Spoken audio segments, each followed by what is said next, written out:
Bwana Yesu asifiwe, ndugu zangu, karibuni tena. Amani ya Bwana iwe pamoja nanyi, na karibuni tena katika ibada letu la leo, ambao ni siku nzuri, siku njema ambayo Bwana ametujalia tena tuweze kuonana, tuweze kukutanana kwa rehema na neema zake. Ili swali limejirudilia tena, ili swali la uungu wa Yesu Kristo. Unajua, hili ni swali ambalo kila mara linajirudilia rudilia. Watu wanaliuliza, na bila shaka watu wanataka waelewe kiundani haswa kuhusu swala nzima la uungu wa Yesu Kristo. Yesu yuko Mungu kivipi? Mbona ye mwenyewe alijiita kuwa mwana? Mbona alipokuwa anabatizwa sauti ilisikika kutoka mbinguni kwamba huyu ni mwana wangu mpendwa ambaye nimependezwa naye?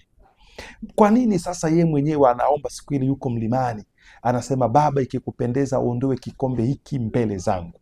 Kama Yesu ndo Yesu mwenyewe anatambua ya kwamba kuna Baba, sasa vipi nyinyi mnamwita kuwa ni Mungu?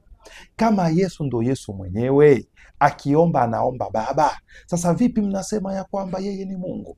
Ili swali la uungu wa Yesu Kristo mara nyingi limekuwa likijirudilia, na leo nimekuja tena kulijibu. Na katika kulijibu, mpendwa mtazamaji na msikilizaji, nataka utambue ya kwamba hili swali ni nyeti sana, na halijaanza kuleta utata kwa watu leo. Limeanza kuleta utata kwa watu tangu zamani sana, tangu nyakati za Yesu mwenyewe.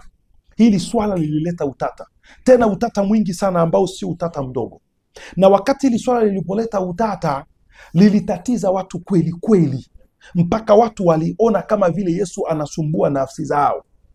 Nataka tusome mahali fulani katika kitabu cha Mathayo. Naamini ya kwamba pia una Biblia yako. Kitabu cha Mathayo sura yake ya 16 na mstari wa 16, tutaanzia hapo. Nataka ufahamu ya kwamba hili swala la kutambua Yesu ni nani ni swala nyeti sana. Katika kitabu hichi cha Mathayo sura 16, ukianza kwenye mstari wake wa 13 hivi, ili uelewe vizuri zaidi, Yesu alikuwa anazungumza na wanafunzi wake. Basi Yesu akaenda pande za Kaisaria Filipi, akawauliza wanafunzi wake, akasema, watu hunena mwana wa Adamu kuwa ni nani?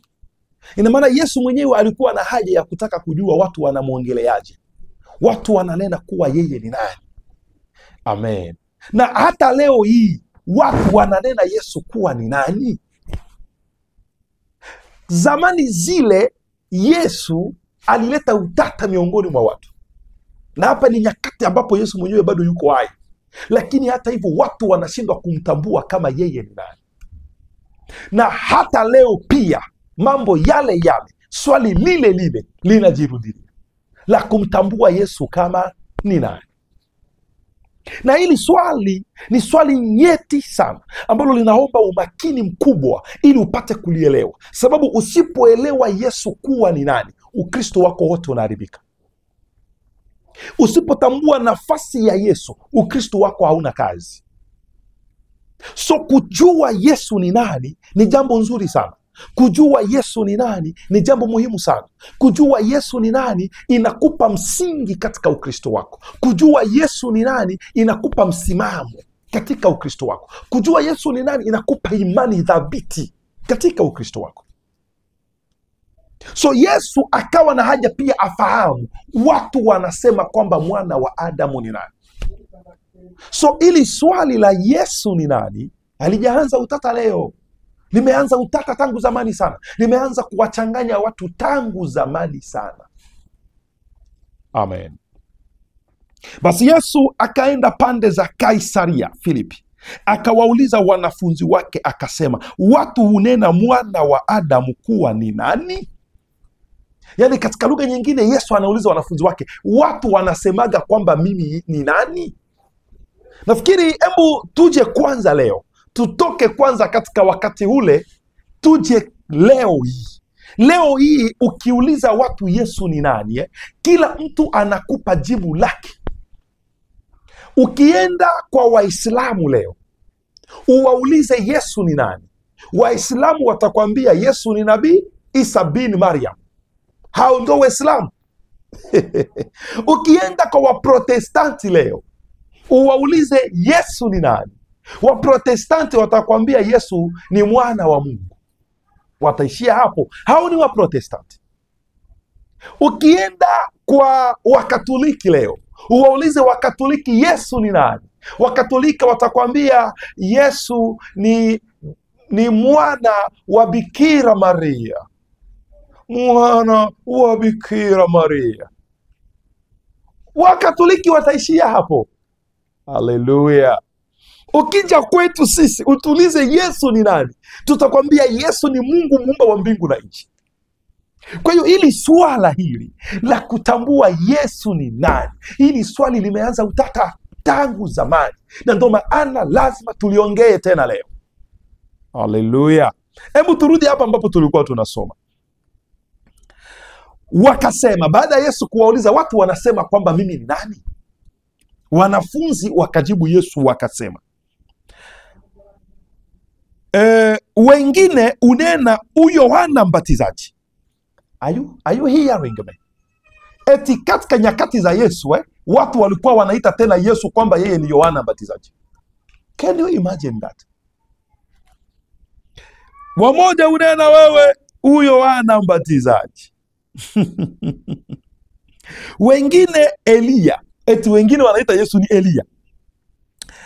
Wengine Yeremia au mojawapo wa manabii. Njo nyakati Yesu bado yuko hai.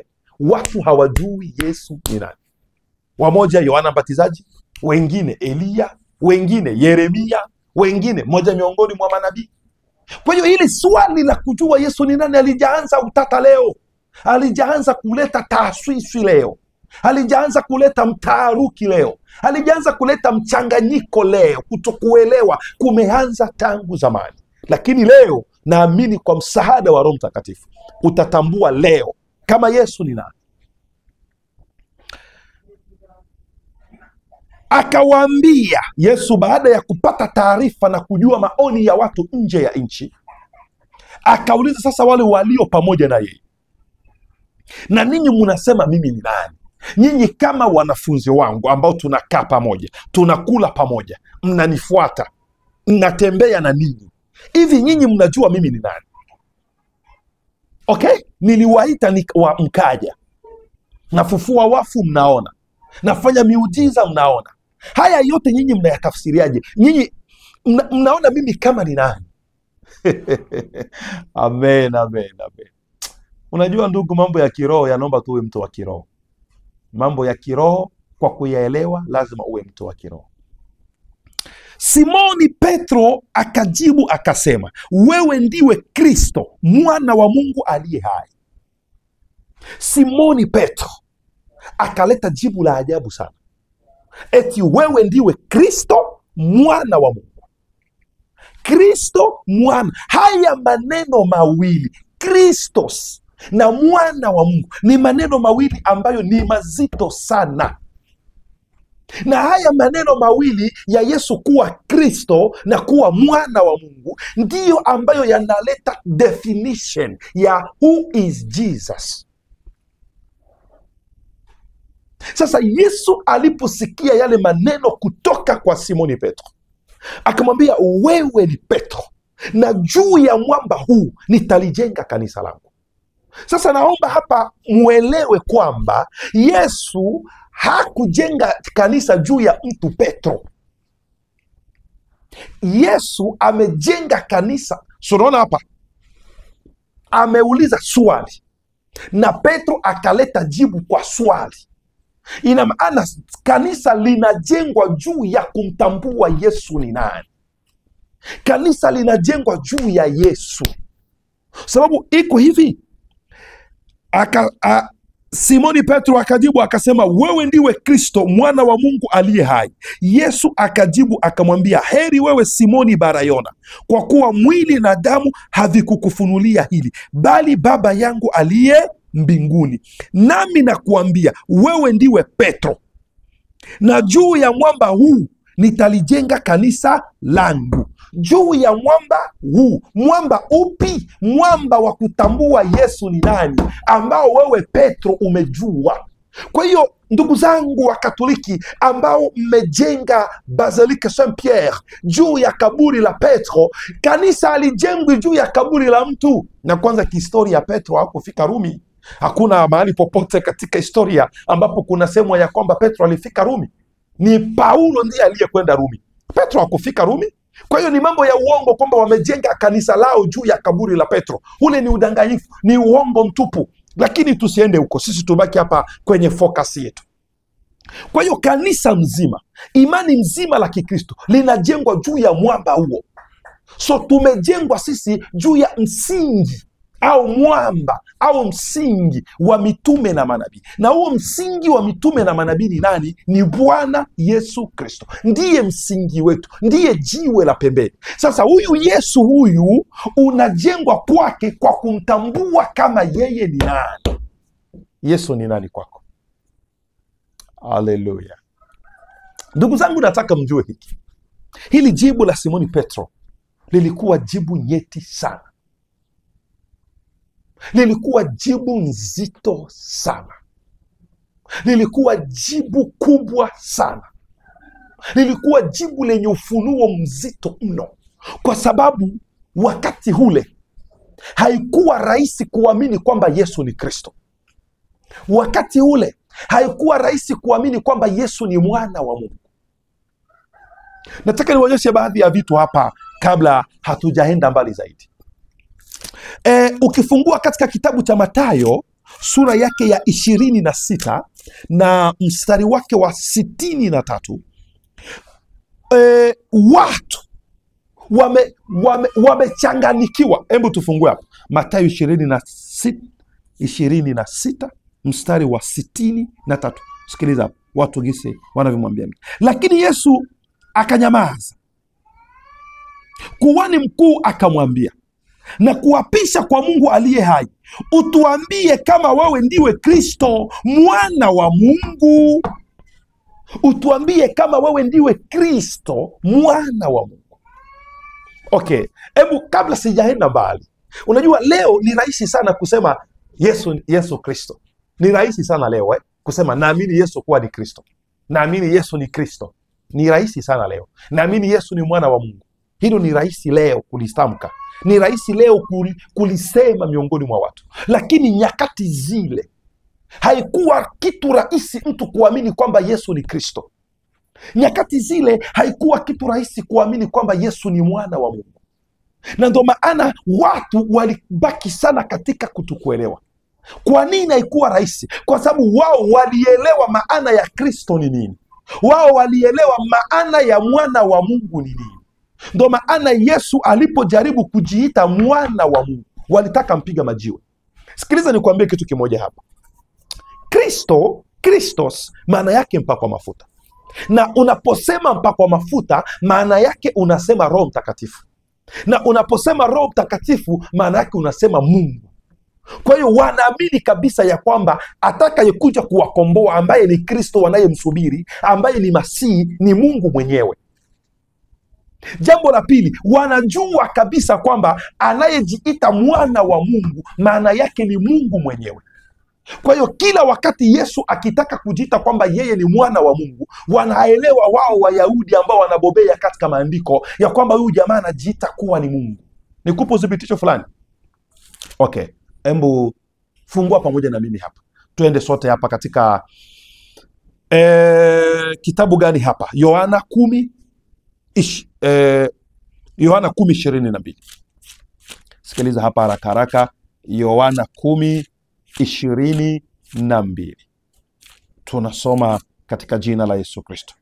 Basi huko Yerusalemu ilikuwa sikukuu ya kutabaruku, ni wakati wa baridi. Naye Yesu alikuwa akitembea hekaluni katika ukumbi wa Sulemani. Basi Wayahudi walimzunguka wakamwambia, hata lini utatuangaisha nafsi zetu? Kama wewe ndiwe Kristo, utuambie waziwazi. Yaani wakaambia Yesu, utuambie waziwazi kama wewe ndiwe Kristo.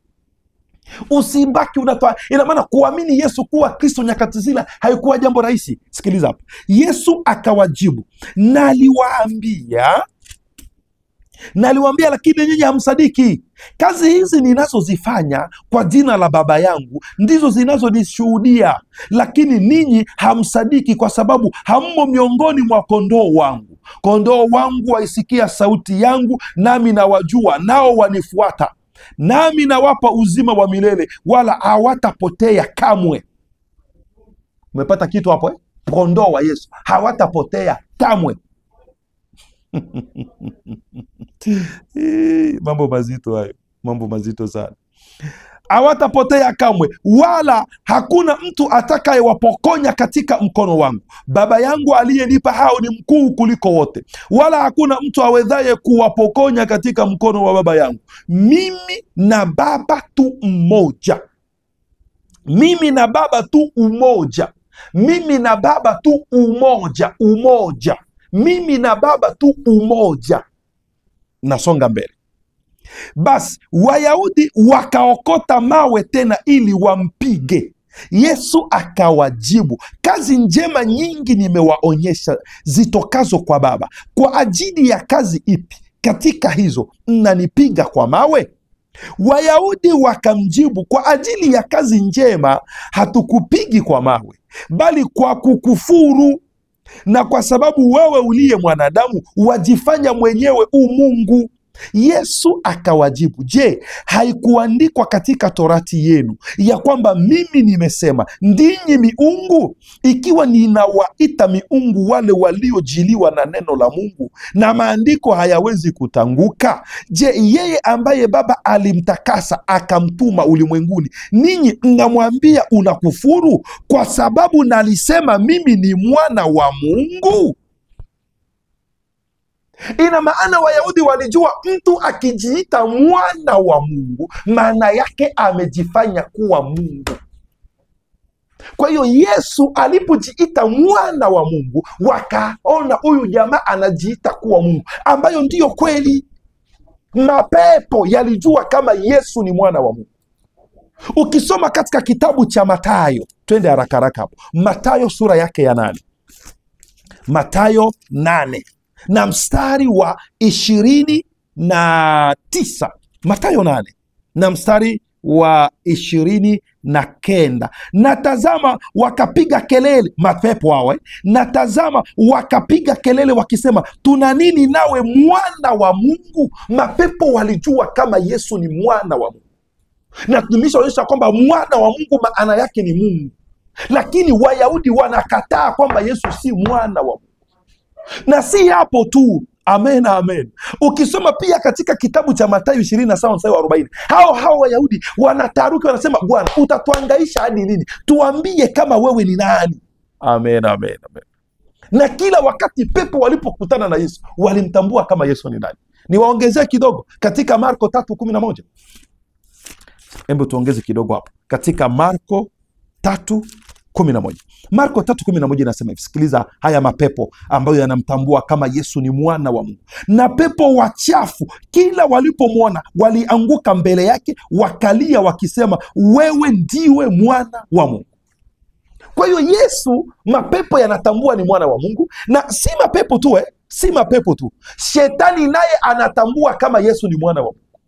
Na shetani anajua kabisa kama mtu ni mwana wa Mungu maana yake Mungu. Ndio maana katika Luka 4:3, ukisoma kitabu cha Luka 4:3, shetani anamwambia Yesu, ikiwa wewe ni mwana wa Mungu jitupe. Ikiwa wewe ni nani? Mwana wa Mungu. Luka 4:3, nisome hapo haraka haraka. Sikiliza hapo, Luka 4:3. Luka 4:3. Ibilisi akamwambia, ikiwa ndiwe mwana wa Mungu liambie jiwe hili. Okay, ikiwa wewe ndiwe mwana wa Mungu, so what does it mean to be the son of God? Mwana wa Mungu maana yake Mungu. Ndo maana Wayahudi walitaka kumpiga kwa majiwe kwamba anakufuru. Hawakuamini kama Yesu ni mwana wa Mungu, na mapepo yanaamini kama Yesu ni mwana wa Mungu. Amen. So hiyo pia ndo inaambatana na neno Kristos. Kristo ndo maana kila mahali ambapo unaona panaandikwa Kristo, mwisho wake unaona panamalizia mwana wa Mungu. Kwa hiyo hili swala nyeti la kutambua Yesu ni nani, ndugu zangu, ni msingi wa Ukristo. Usipopata ufunuo wa kujua Yesu ni nani, utayumbayumba katika Ukristo wako.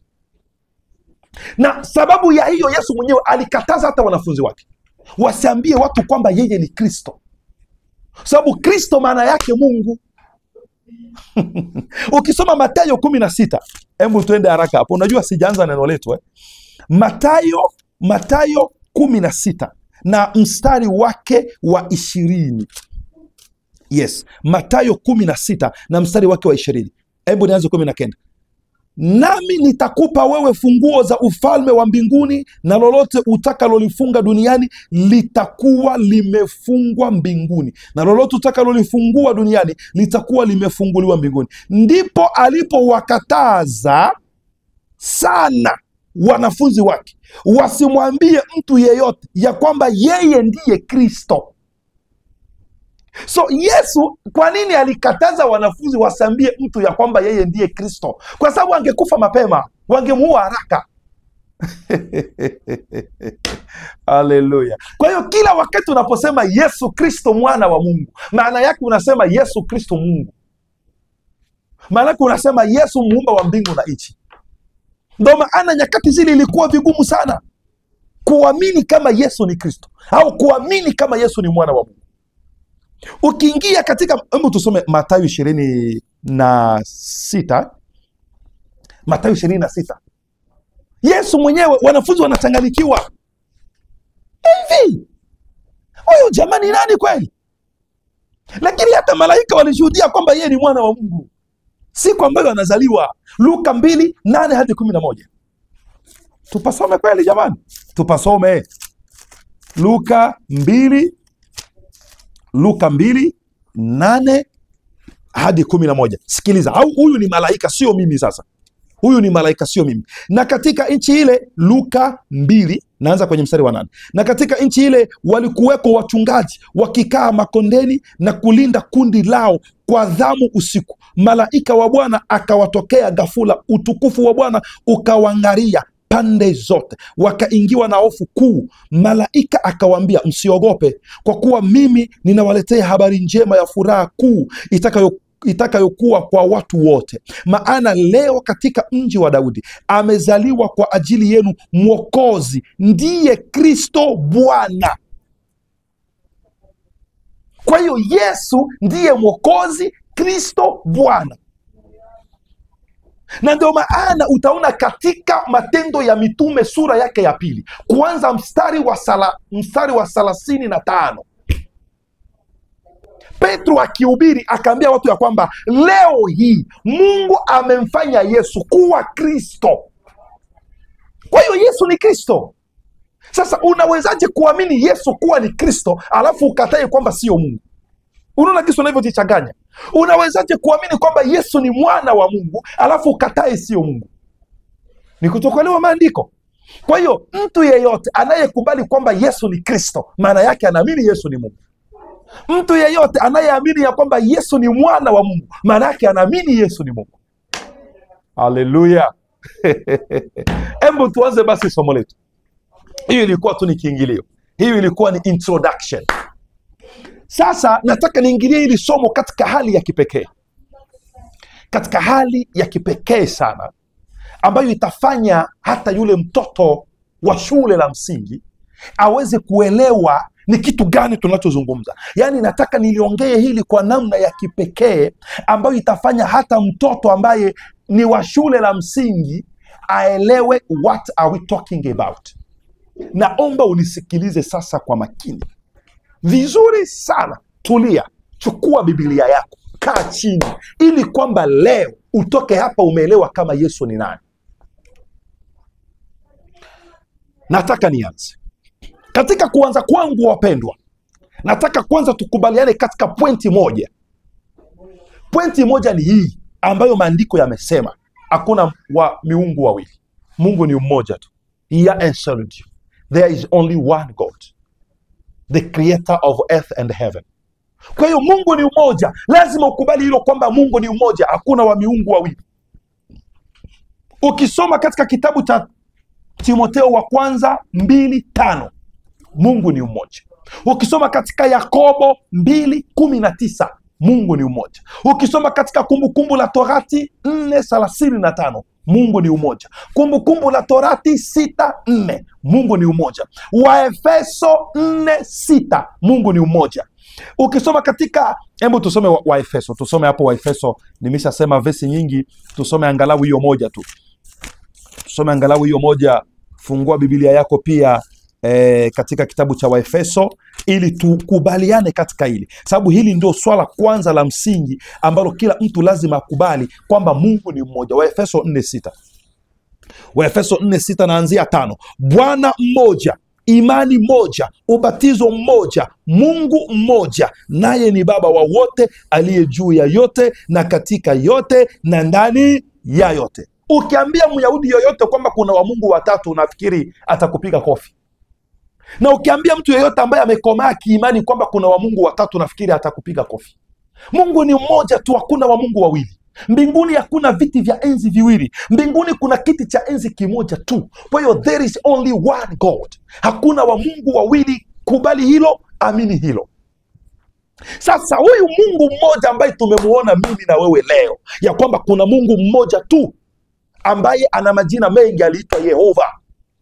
Huyu Mungu mmoja ana sifa zake ambazo alijitakia yeye Mungu kuwa nazo, sababu Mungu hana mwanzo, hana mwisho. Ina maana kabla ya mwanzo kuanza, Mungu tayari alikuwa na sifa zake hizo. Mungu tayari alikuwa na hizo sifa zake za uungu. Yeye kama Mungu akajitakia, akajichukulia baadhi ya sifa ambazo zilimpendeza yeye. Hizo baadhi ya sifa zake nimeziandika hapa. Haleluya.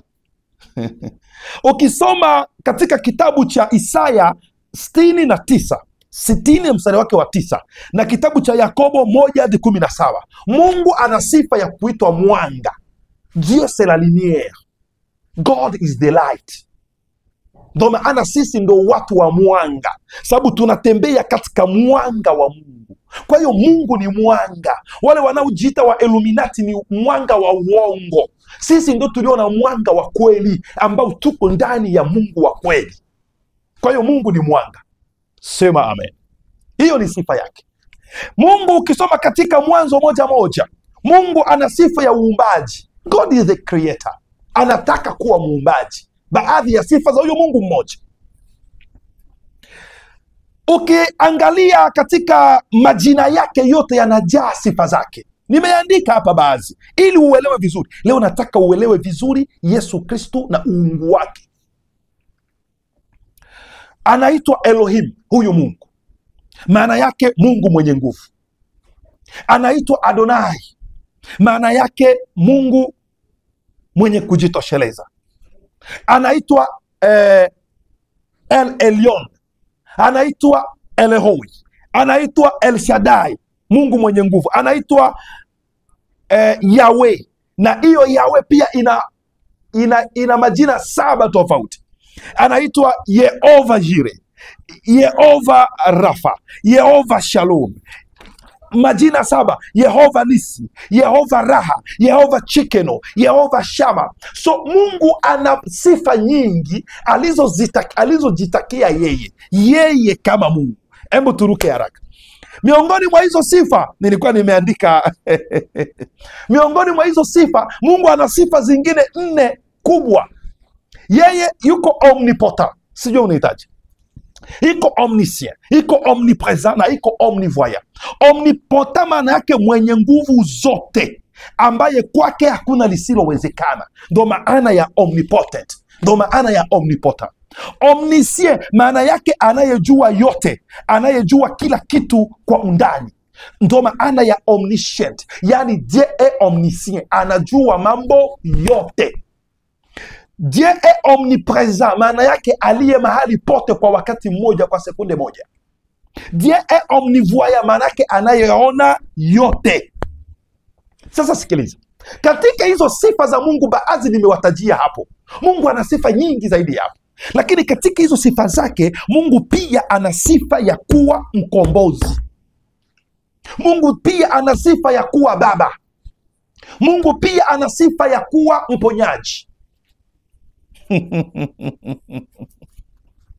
Sasa utakuwaje mponyaji kama hakuna wagonjwa wa kuponya? Sasa utakuwaje mkombozi kama hakuna watu waliopotea ambao lazima uje wakomboe? Leo nataka uelewe Yesu Kristo na uungu wake. Sasa huyu Mungu ambaye ana sifa nyingi, na miongoni mwa sifa zake huyu mtu ambaye hana mwanzo hana mwisho, huyu mtu ambaye alifanya mambo yote kwa kupenda kwake yeye, ambaye hana mshauri, huyu mtu ambaye yeye ndiye yote katika yote, huyu mtu ambaye aliyetuumba mimi na wewe tuwe hai katika dunia hii, huyu mtu ambaye anashikilia pumzi yetu, huyu mtu ambaye akili zako zikianza kuwaza sana kumuhusu yeye utapata kichaa, huyu mtu ambaye ili umwelewe lazima yeye tena jifunue kwako. Hivyo ndivyo alivyo. Alikuwa na sifa zake huyu baba, na miongoni mwa sifa zake kuna sifa ya ukombozi. Yeye Mungu ni mkombozi. Yeye Mungu anatakaka kuwa mkombozi, anatakaka kuitwa mkombozi. Sasa sikiliza, akaumba watoto wake, si anaitwa Yehova, yaani baba? Akaumba watoto wake, wale watoto wake wakashikwa wakapotea. Watoto wake wakashikwa na kitu kinaitwa dhambi. Nafahamu historia, sina haja ya kueleza yaliyotendeka katika shamba la Edeni. Watoto wake wakashikwa na kitu kinaitwa dhambi. Tunaelekea hivi sasa kwenda kumwona Yesu ni nani. Wale watoto wake huyu Mungu, huyu Yehova Nisi, Yehova Shalom, Yehova Ra, Yehova Chikeno, Yehova Shama, Yehova Adonai, huyu Elohim, huyu Eleroi, huyu Elion, huyu Yahweh. Watoto wake baada ya kupotea akakumbuka katika hazina yake ya kwamba mimi katika hazina yangu kuna sifa ya ukombozi, na kwa vile jinsi mimi nina sifa ya ukombozi, wacha nichukue sifa yangu ya ukombozi ili nikomboe watoto wangu.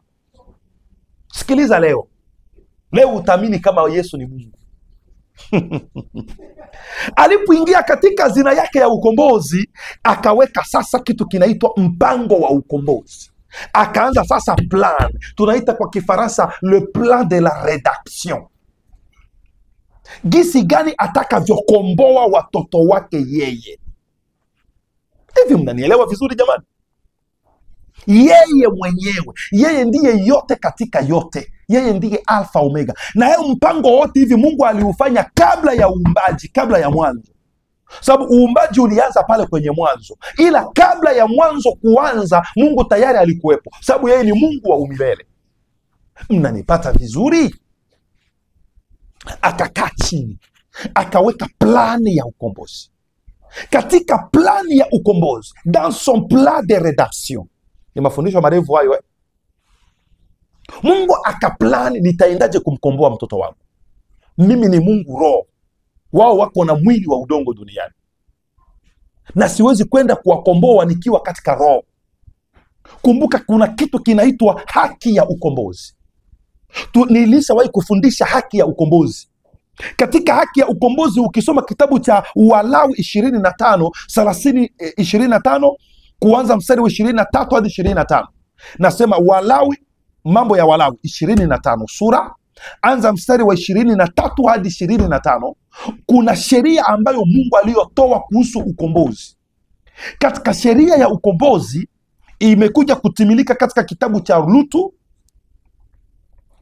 Ruth, kuanza sura ya 2 mstari wa 21.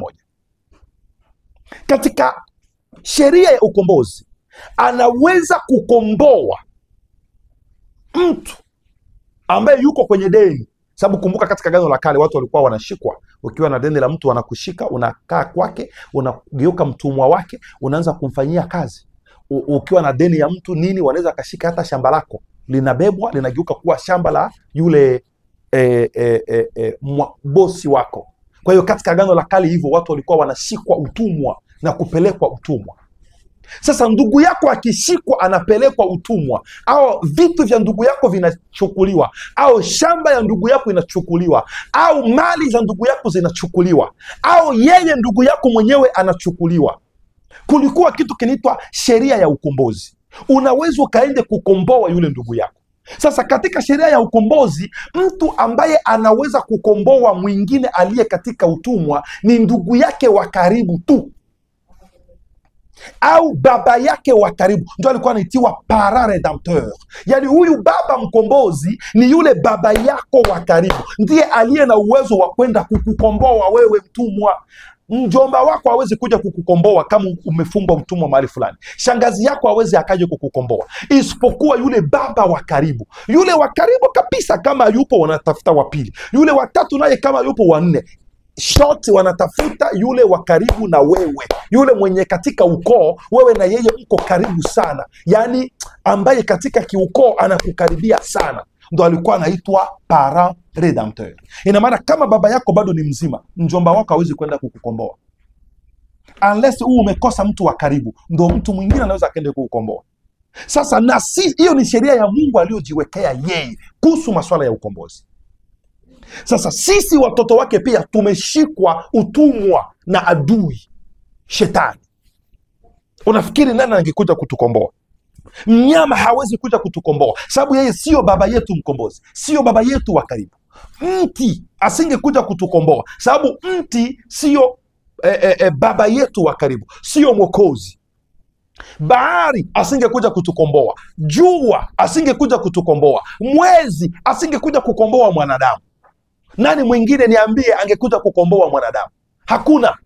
Kwa hiyo malaika asingekuja kukomboa mwanadamu, kwa sababu malaika sio baba wa karibu wa mwanadamu, na kwa sheria ya Mungu baba mkombozi ni baba wa karibu. Nimekuambia soma Walawi 25 kuanza mstari 23 hadi 25. Kwa hiyo baba yetu wa karibu sisi ambaye anapaswa kuja kutukomboa ni yeye Mungu tena. Sasa sikiliza, Mungu sasa akasema, nitaendaje kukomboa hawa watu? Na mimi niko katika roho, wao wako katika mwili. Ikabidi Mungu akae chini afanye mpango wa ukombozi. Katika mpango wake wa ukombozi, Mungu akasema, nitajitengenezea mwili ambao nitaweka katika tumbo la binti anayeitwa Maria, na huo mwili unazaliwa, alafu mimi Mungu nakaa ndani ya huo mwili ili nikomboe watoto wangu. Hivi mnapata picha ya Yesu ni nani? Maana yake ni hivi. My God. Hey, naamini leo utaelewa. Kwa hiyo Yesu, Mungu mbinguni, akajitengenezea mwili. Ule mwili aliyojitengenezea Mungu ndani ya tumbo la dada yetu Maria, ile mbegu iliyobebesha Maria ujauzito haikuwa ya Yusufu, ilikuwa ya Mungu yeye mwenyewe. Alifanya kwa sababu yeye ni Mungu mweza yote. Kwake hakuna lisilowezekana. Anajua yote, anafahamu yote. Akatengeneza vyake yeye alivyovipenda yeye kama yeye.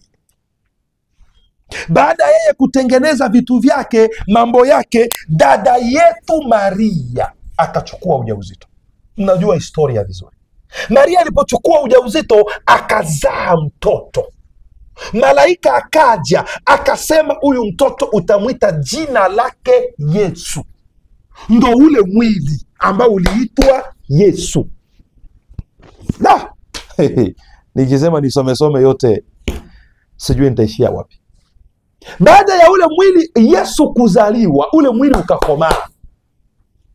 Baadaye sasa Mungu, yani roho, parce que Dieu c'est un esprit. Si mnajua kwamba Biblia inasema Mungu ni roho? Hiyo nayo lazima tusome bwana. Mungu ni roho na waabudu halisi watamwabudu katika roho. Kwa hiyo Dieu c'est un esprit, Mungu ni roho. Yule Mungu roho akaja, akaingia ndani ya ule mwili uliozaliwa na Maria. Kwa hiyo sasa ikawa nini? Ikawa Mungu anakaa ndani ya mwili Yesu. Ikawa nini? Ikawa Kristo anakaa ndani ya Yesu. Ndio maana nilionyesha mwanzo kwamba ilikuwa vigumu kuamini kwamba Yesu ndiye Kristo. sababu Kristos maana yake roho wa Mungu.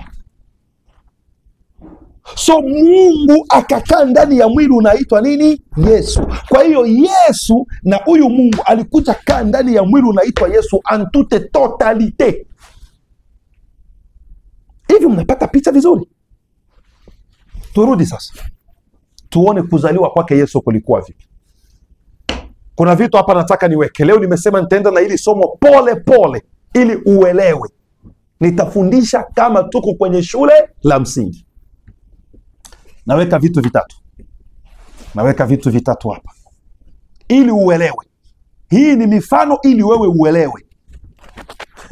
Kuna mtu mmoja anasema Mungu amesema usimfananishe na kitu chochote duniani. Nikamwambia huyo Mungu aliyesema usimfananishe na kitu chochote duniani, yeye tena ndiye ambaye aliambia Musa atengeneze sanduku la agano kwa kumwakilisha duniani. Huyo Mungu. Huyo Mungu aliyesema usilinganishe na kitu chochote duniani ndiye aliyesema sisi tunamwakilisha hapa duniani. Mambo ya Mungu Bwana uweze kuyaelewa.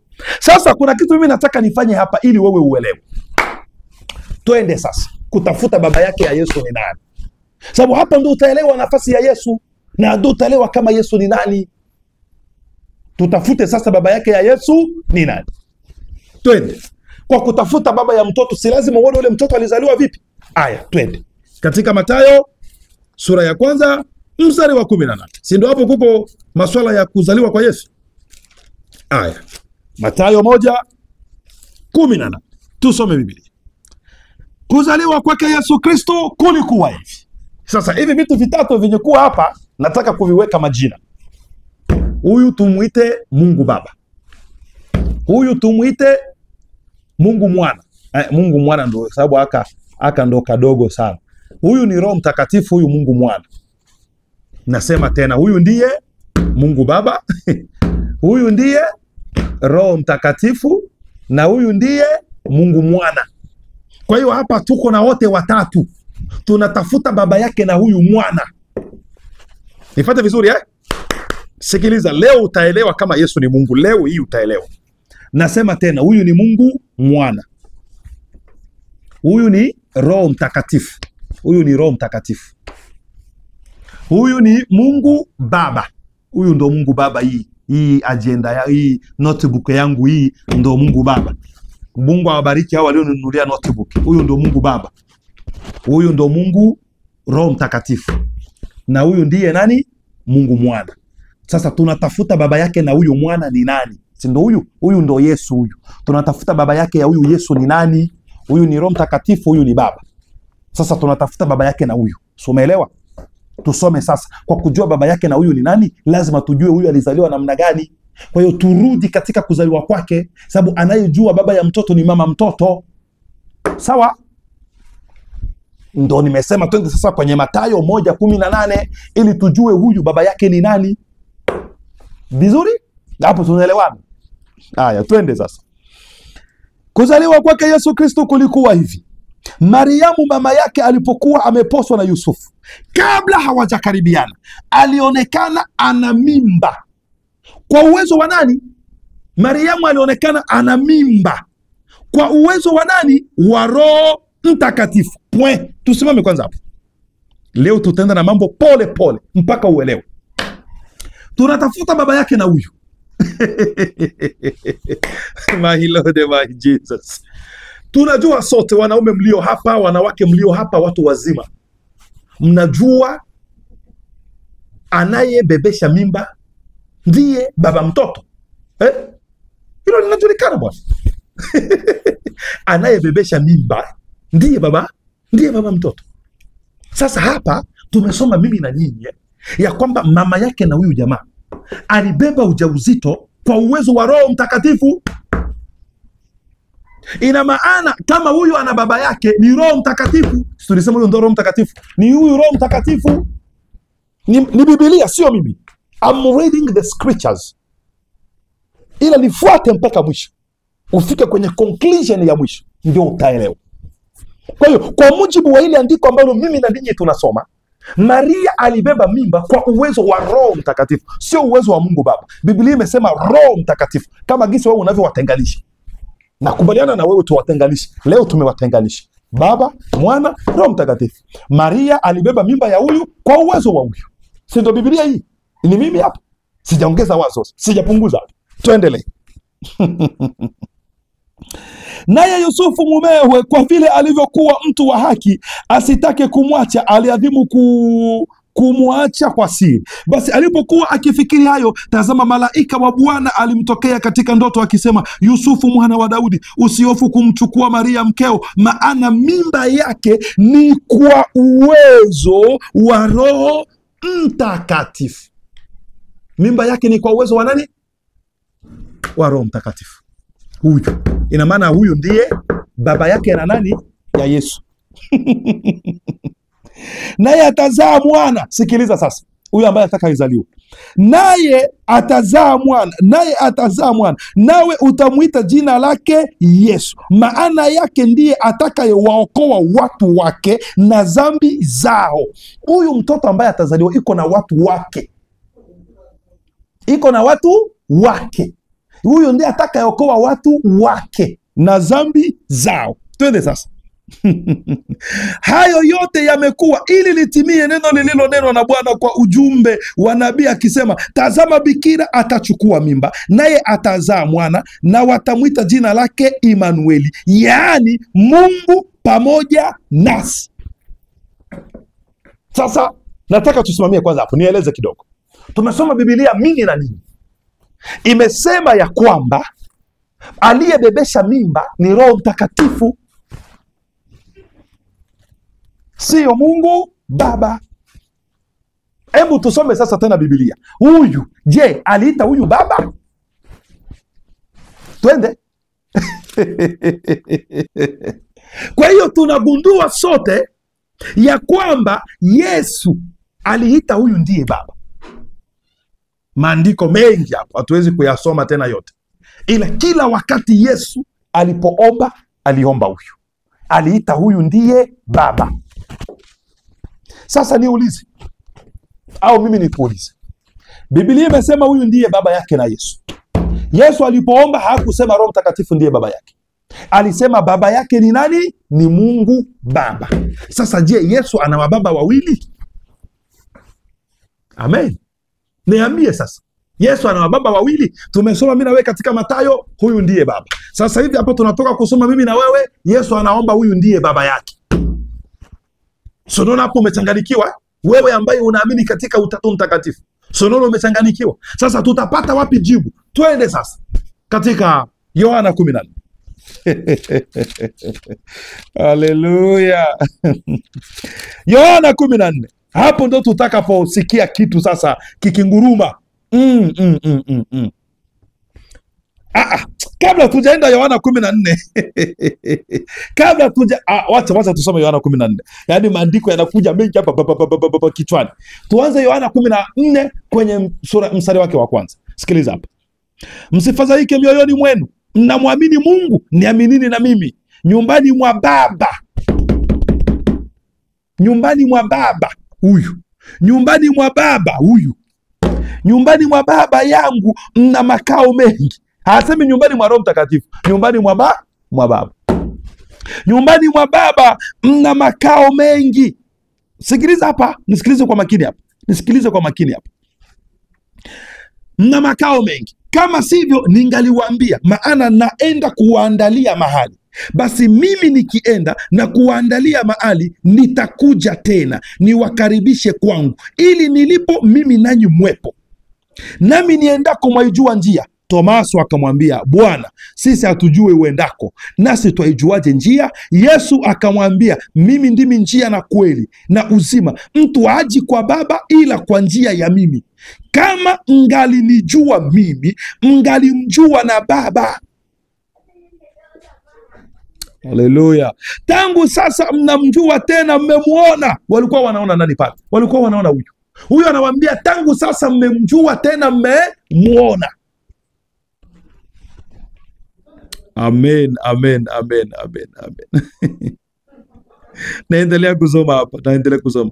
Filipo akamwambia, Bwana, utuonyeshe Baba, yatutosha. Yesu akamwambia, mimi nimekuwepo pamoja nanyi siku zote hizo, wewe usinijue Filipo? Aliyeniona mimi amemuona Baba. Basi wewe wasemaje, utuonyeshe Baba? Husadiki ya kwamba mimi ni ndani ya Baba na Baba yu ndani yangu? Ina maana huyu Yesu yuko ndani ya Baba. Huyu Yesu na Baba ni mtu mmoja, tumuingize hapo. Je, unapata picha?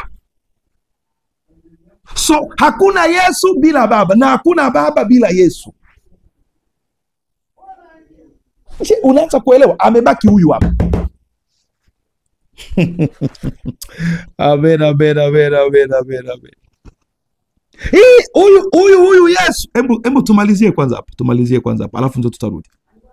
Usadiki ya kwamba mimi ni ndani ya Baba na Baba yu ndani yangu. Hayo maneno niwaambiayo mimi siyasemi kwa shauri langu, lakini Baba akaaye ndani yangu. Ina maana Baba alikuwa anakaa ndani ya Yesu. So Yesu na Baba ni mtu mmoja. Are you hearing? My goodness. Huyu Baba akaye ndani yangu uzifanya kazi zake. Mnisadiki ya kwamba mimi ni ndani ya Baba na Baba yu ndani yangu? La, hamsadiki hivyo. Sadikini kwa sababu ya kazi zenyewe. Amin, amin nawaambieni, yeye aaminie mimi, kazi nizifanyazo mimi yeye naye atazifanya, naam, na kubwa kuliko hizo atafanya, kwa kuwa mimi naenda kwa Baba. Nanyi mkiomba lolote kwa jina langu, hilo nitalifanya. Baba atukuzwe ndani ya Mwana. Amen. Sasa huyu ni nani? Naona kuna verse nyingi za kusoma. Sote tunajua kwamba Roho Mtakatifu ni nguvu za Mungu. Yesu akasema, kitambo naenda, hamtaniona tena. Ulimwengu hautaniona, lakini nyinyi mtaniona. Naenda, ninarudi tena. Baba atawatumia msaidizi. Yaani Roho Mtakatifu ni nini? Roho Mtakatifu ni nguvu za Mungu za utendaji kazi. Kwa hiyo Roho Mtakatifu ni nguvu za huyu Mungu. Hivi unaelewa vizuri? Sasa hivi vitu vitatu vilipoingiana hivi, ikaja mtu mmoja. Sasa huyu mtu mmoja huyu ndo akapewa jina lililo juu ya majina yote, kulingana na kitabu cha Matendo. Ndo huyu mtu mmoja akapewa jina linaitwa Bwana Yesu Kristo. Bwana Yesu Kristo maana yake ni umoja wa Roho, Baba na Yesu. Kwa hiyo sasa sisi wanadamu tunaokolewa kwa hili jina. Sisi wanadamu tunapata uzima kwa hili jina. So hakuna Mungu mwingine zaidi ya huyu. Tusome tena Yohana 10:30. Hapa tu. Huyu Yohana 10 na mstari wake wa 30. Naomba usikilize kwa makini hapa. Sikiliza. 10:30 inasema hivi: mimi na Baba tu umoja. Basi Wayahudi wakaokota mawe tena ili wampige. Yesu na Baba wako pamoja, wako umoja. Ina maana wako umoja. Yani, you can't divide them. Nataka tuongeze tena katika Matendo ya Mitume 20:28. Matendo ya Mitume 20:28. Biblia inasema hivi, Matendo ya Mitume 20: jitunzeni nafsi zenu na lile kundi lote nalo ambalo Roho Mtakatifu amewaweka ninyi kuwa waangalizi ndani yake, mpate kulilisha kanisa lake Mungu alilolinunua kwa damu yake mwenyewe. Mungu alilinunua kanisa kwa damu yake mwenyewe. Ina maana damu iliyomwagika msalabani ni damu ya Mungu, na damu iliyomwagika msalabani damu ya Yesu. Ina maana damu ya Yesu ndo damu ya Mungu. Yesu ndiye Mungu. Mnaelewa? Hamjaelewa? Twende tena Yohana 20:20. Tomaso anaita, okay, hebu tupasome. Yohana 20:20 inasema hivi, sikiliza hapo.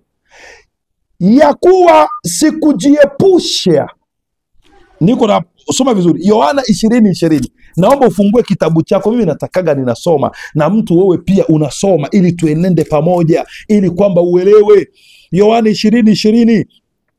Naye acha anza 19. Ikawa jioni siku ile ya kwanza ya juma, pale walipokuwepo wanafunzi, milango imefungwa kwa hofu ya Wayahudi, akaja Yesu akasimama katikati, akawaambia, amani iwe kwenu.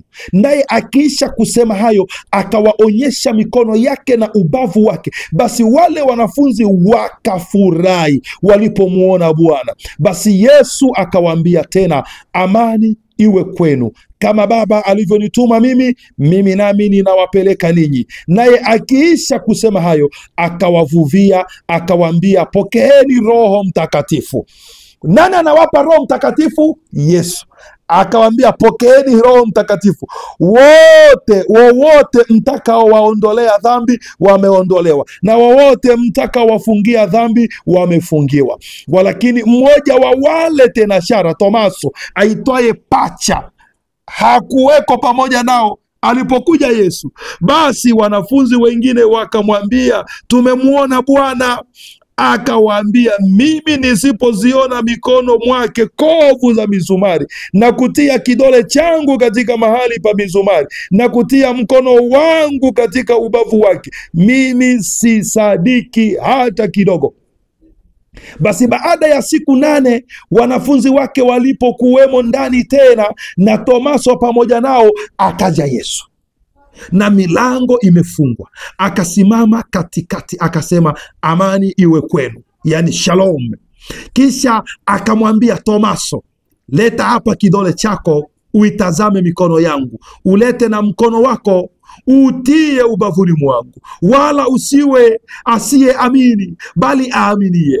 Tomaso akajibu akamwambia, Bwana wangu na Mungu wangu. Yesu ndiye Mungu. Tomaso anasema, Bwana wangu na Mungu wangu. Twende katika Tito 2:13. Na Yesu hakukataa kuitwa Mungu. Amen. Au twende Tito, au twende waraka wa ngapi? Wa pili, wa tatu wa Yohana, waraka wa 3 wa Yohana, au waraka wa kwanza wa Yohana. Amen. Kwa hiyo Yesu, hakuna Mungu mwingine ambaye yuko zaidi ya huyo. Yesu Kristo ndiye Mungu. Yeye ndiye Alfa na Omega. Yeye ndiye mwanzo na mwisho. Hilo lazima mlifahamu ndugu zangu, na mkubali ya kwamba hakuna Mungu mwingine zaidi ya Yesu Kristo. Amen, amen, amen, amen. Yeye, na nisome hapa katika waraka wa kwanza wa Yohana 5:10 na ngapi hapa? 5:18. Waraka wa kwanza wa Yohana 5:18. Sikiliza hapa. Twajua ya kuwa kila mtu aliyezaliwa na Mungu hatendi dhambi, bali yeye aliyezaliwa na Mungu hujilinda, wala yule mwovu hamgusi. Twajua ya kuwa sisi tu wa Mungu, na dunia yote pia ukaa katika yule mwovu. Nasi twajua kwamba mwana wa Mungu amekwisha kuja, naye ametupa akili. Pokea hiyo akili leo kwa jina la Yesu Kristo. Naye ametupa akili, mwana wa Mungu ametupa akili, kwamba tumjue yeye aliye wa kweli, nasi tumo ndani yake yeye aliye wa kweli, yaani ndani ya mwana wake Yesu Kristo. Huyu ndiye Mungu wa kweli na uzima wa milele. Mungu wa kweli na uzima wa milele ni nani? Ni Bwana Yesu Kristo. Ndio maana ubatizo unafanyika kwa hili jina. Ndio maana wokovu unafanyika kwa hili jina. Kwa hiyo yeyote ambaye haamini Yesu Kristo kuwa Bwana na Mungu wa milele anaenda kuzimu. Injili leo ni kukufanya wewe uamini Yesu Kristo kuwa Bwana na Mungu muumba wa mbingu na nchi. Kwa hiyo hakuna wa Mungu watatu, ni Mungu mmoja tu ambaye anaitwa Bwana Yesu Kristo. Huyu Mungu mmoja huyu ndiye aliyejigawa katika hizo sehemu tatu tofauti. Katika uumbaji akaitwa Mungu Baba, katika ukombozi akaitwa Yesu Kristo, Katika kutenda kazi ndani ya mwanadamu akaitwa Roho Mtakatifu. Ni Mungu yule yule, ni Roho Mtakatifu yule yule, ni Baba yule yule, ndiye tuko naye leo. Mungu ni mmoja, kama jinsi ulivyo wewe hapo katika mwili wako. Una mwili, una roho, una nafsi. Je, inafanya wa wewe watatu? Ni wewe mmoja ambaye una hivyo vitu vitatu. Hivyo hivyo pia Mungu ni mmoja, lakini anatenda kazi katika sehemu tatu tofauti. Tuongee lugha gani ndugu zangu? Wa baba, wa mama, kaka zangu, dada zangu. Je, mmeona jinsi gani Yesu alivyo Mungu? Huu ndio uungu wa Yesu Kristo. Kwa hiyo katika dunia hii hakuna wa Mungu watatu.